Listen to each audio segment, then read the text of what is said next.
Welcome to our next episode of Reach Minds Thoughts for Your Life's Journey podcast.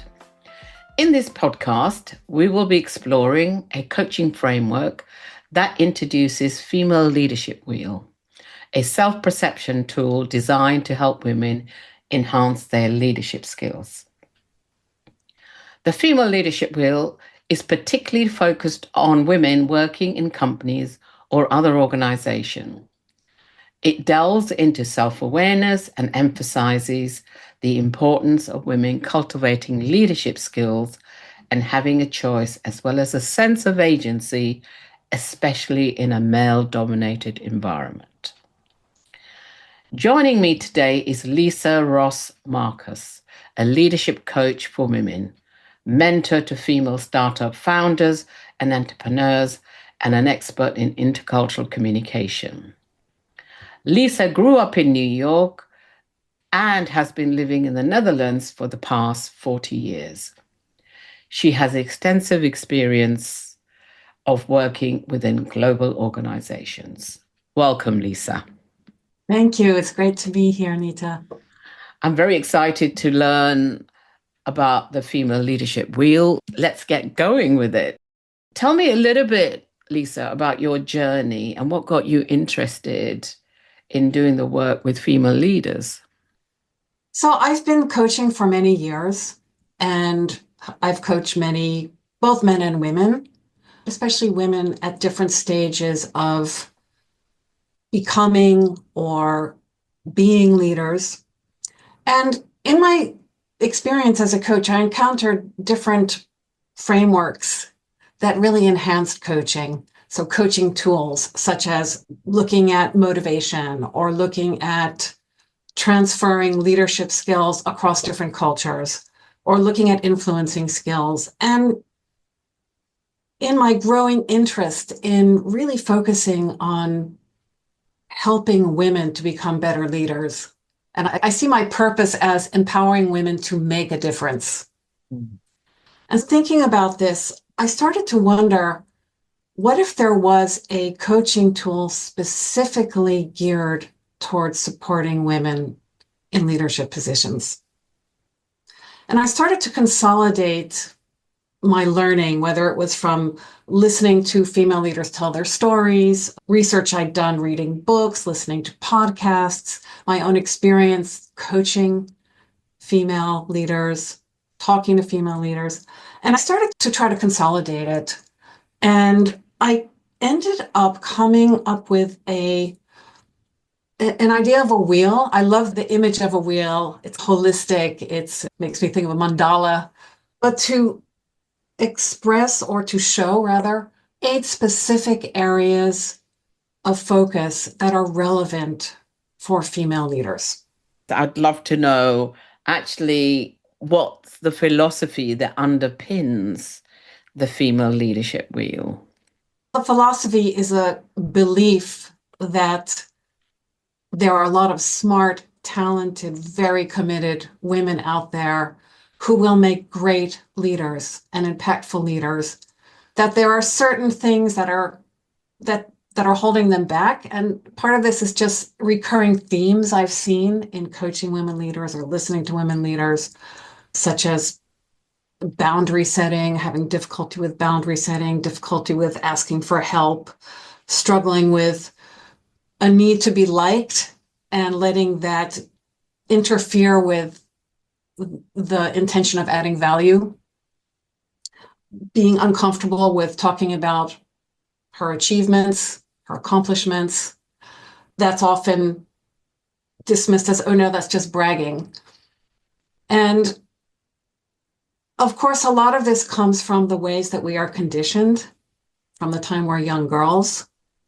Don't be too loud, be modest, help others.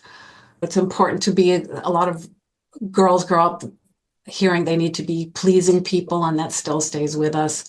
So it's really about identifying what's holding you back from leading effectively, maybe recognizing where it came from. But as a coach, I'm not so interested in dwelling on the past.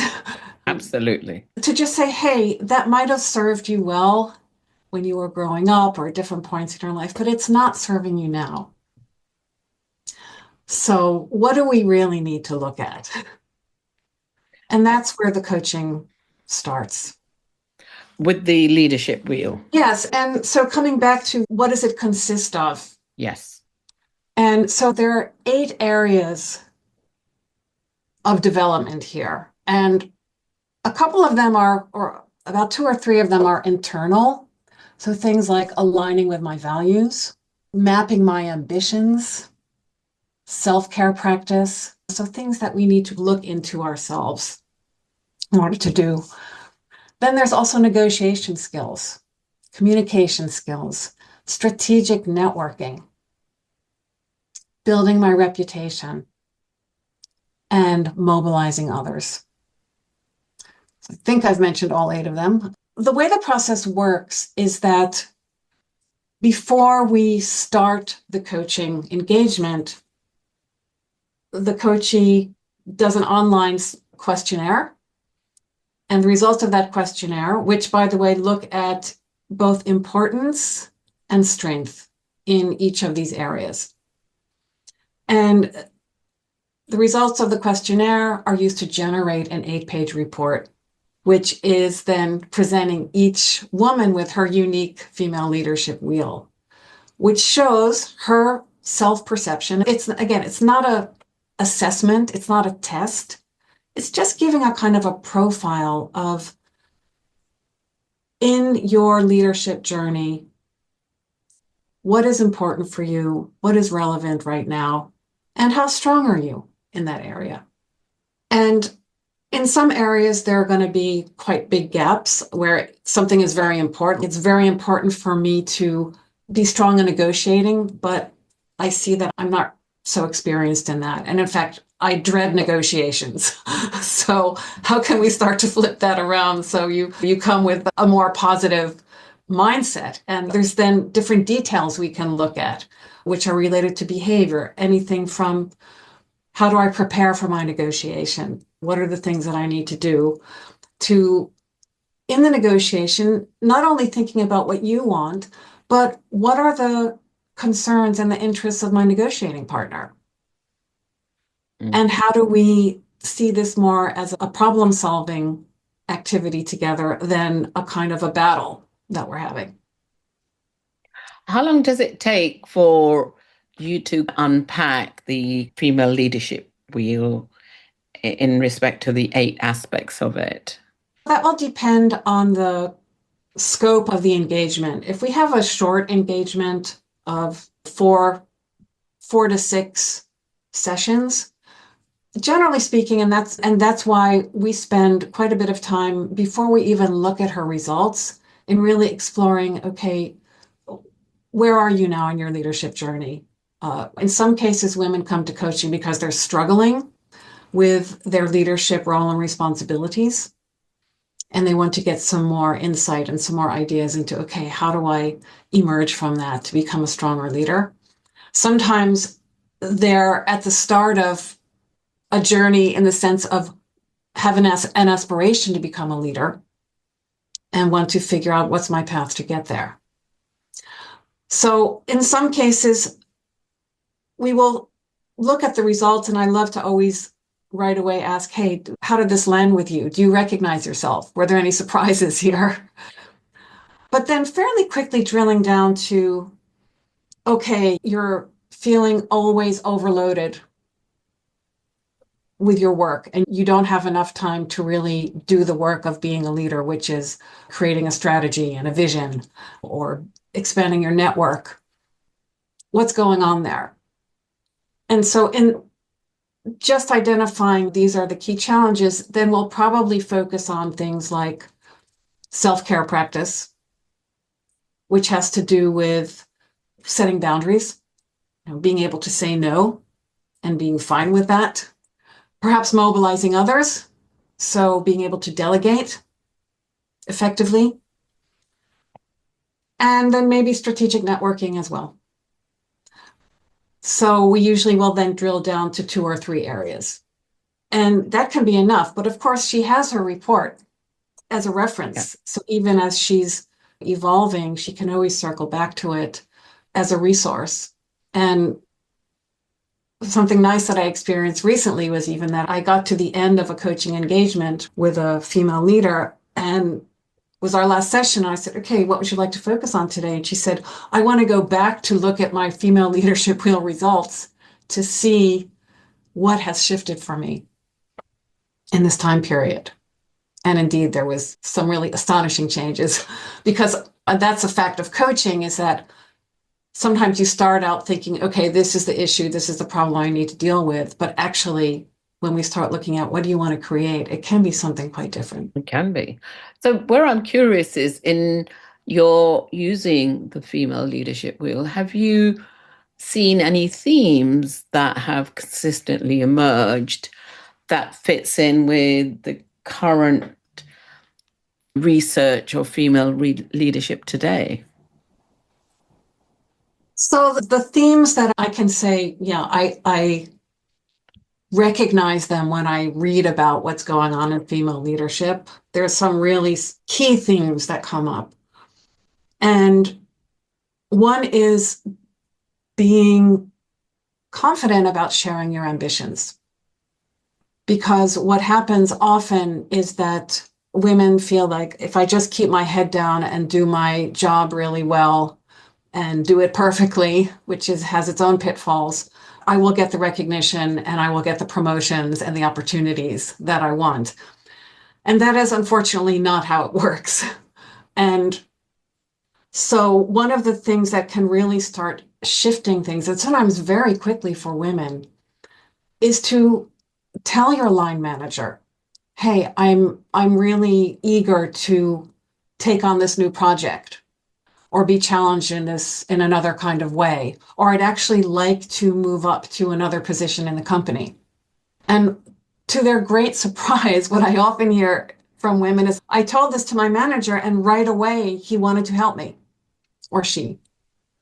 It's like, hey, of course, I didn't know that. Sure, let me make this contact for you. Hey, would you like this stretch assignment? So sometimes it can go quite quickly in that respect. And it seems like a huge revelation. Oh, that's all I have to do is tell other people about my ambitions. And then it's not only one person, but it's every opportunity you have, because you never know who can open that door for you. Yeah. It's interesting because as you described that, and I thought, gosh, 20 years ago, women, even going on leadership program, one of the things they echoed was, oh, I've got to keep my head down, I've got to be competent, then they'll notice me. And I feel a bit sad that still in the 2024, 25, there are still that concept around. And I'm also wondering whether with the generational differences, Generational Z, which is probably different from the baby boomers. I think there's a whole lot of other sort of reverberations that happen. Just hearing what you just said about feeling like, oh, I need to keep my head down and show my competence. So one of the other traps that women fall into is being perfectionist. And that can really slow things down and be quite damaging because it runs a risk of, first, incredible overwork, a need to control everything, a sense that it's quite stressful. Yep. It makes women get very lost in the details. Yep. Instead of seeing the bigger picture of things. And so that's one of the things that also happens from this idea of, oh, I just need to work really hard. So what women really need to learn, and I really say it as learning, because we all need to keep learning all Absolutely. the time, is to accept that as a leader, you're going to make mistakes. And so the question is not, how can I make sure I never make a mistake? But it's, how can I cope with making a mistake as a leader? And that has to do with accepting responsibility, seeing what it is that you can do to remedy that mistake, and you might need to get help from other people, and to be willing to really look at, okay, what can I learn from this? Because that is a core characteristic of leadership. The other pitfall that can happen when you're just very focused on doing your job really well and being the expert in your job is that it can also prevent you from accelerating your career path. Because if you're doing your job so well and you're not expressing your ambitions to Mm. grow, then you'll be left in that job because people who are in the decision making role will be like, oh, she's doing fine. She likes it there. Let's just leave her. So women need to see themselves more and the work that they're doing more in connection with what is the bigger picture of what my organization is trying to accomplish and how am I adding value to that? I think it is at that sort of strategic level, as well as putting their head above the parapet and saying, what does the landscape look like? And as you were talking, I remember years ago, somebody shared with me the 5 Ps, which touches on what you're saying, that women tend to do quite a lot. And I'm sure that comes out of where when we don't do self-caring because we're busy pleasing others or we're proving ourselves or we're perfecting, as you were saying, or we're performing.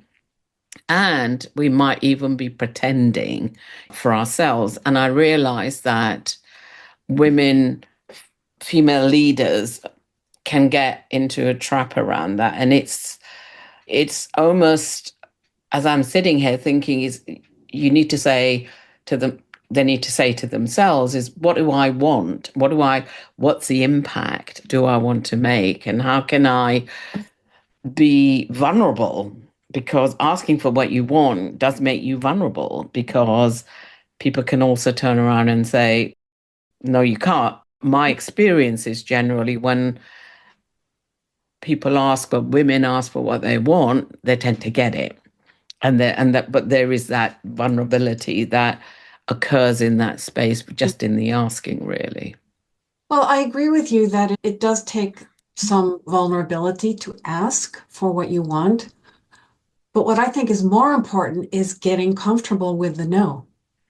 Yeah, yeah. And to recognize, yeah, not everybody's going to say yes all the time, but not to let that discourage you. Mm, mm. And I think this is really striking at the heart of what it takes to cultivate leadership skills and to not give up at the first rejection or maybe more rejections, but to keep your eye on the ball of, and that's why aligning with my values is part of the female leadership wheel, is really understanding what is important to me. What do I want to take responsibility for? What is the impact I want to make? And it's no guarantee that it's going to be a straight road. You can get yourself in situations where you feel like some of your core values are not being met in the work you're doing. But that doesn't necessarily mean to jump ship, to say, okay, I've got to leave here. Sometimes that could be the outcome. It's also to recognize, okay, I may not be getting what I need right now. What is within my power to shift that, to get more of what I need? Or what am I looking at down the road? So, what am I willing to trade off now to get what I want or to be able to make the impact that I want in the future? So, basically, what do I need to do first? Yeah. And it sounds to me that having that conversation with ourselves around that, we need a sounding board to be able to do that. Because I think it's a tough self analysis that often we're not able to do, except Yeah. with support, I think. So, Yes. to that end, what kind of tips and resources would you offer or suggest to women who want to feel more empowered in the workspace? I first off want to say that, and this really speaks to my own philosophy as a female leadership coach, is know that your greatest resource is the power that you grant to yourself. So, what I mean by that is, first of all, look at what can I do? What is possible for me? Even if it's something really small, but to know that the more power, more permission we give ourselves to ask for what we want, to set our boundaries, to say, I need time to recharge my batteries, and I'm going to take that, the more impact we're going to have, and the more we're going to actually enjoy being leaders. Because, yeah, of course, we need to really get fed by that. We need to get nurtured by that.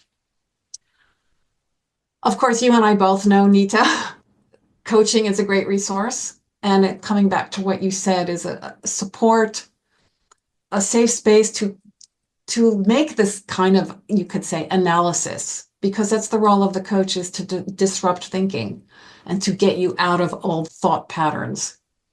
And so in terms of, for female leaders, an old thought pattern that needs to be disrupted often is, I can't delegate to my team because they're already overburdened with work. I hear this a lot. So that means taking everything on myself and then not being able to really do my job as a leader. And guess what? Not only do you suffer, but that reinforces negative ideas that women can't lead. And to realize this when we don't set those boundaries. So something as simple as reframing delegating by looking at, hey, what's something that is really fun for me that I could share that fun with someone else? Or what is something that would be a stretch assignment that I'd help someone grow? So to start thinking about things differently than just, oh no, I can't do that, I'll feel so guilty because they're so overworked already. Yeah, I can hear that amongst a lot of women leaders who've done that. I can't possibly delegate. I must be taking care of everyone in that process, and the person that they're least taking care of is themselves. Yeah. And that's a recipe to really get yourself in trouble. Yeah. So apart from that, I would say build your support network, and that will be in your work environment, colleagues, peers, people who are knowledgeable about certain things that are important for you. Get a mentor, a sponsor. So just to elucidate quickly the difference between mentors and sponsors, a mentor is a kind of advisor, a sponsor is someone who advocates for you when you're not in the room.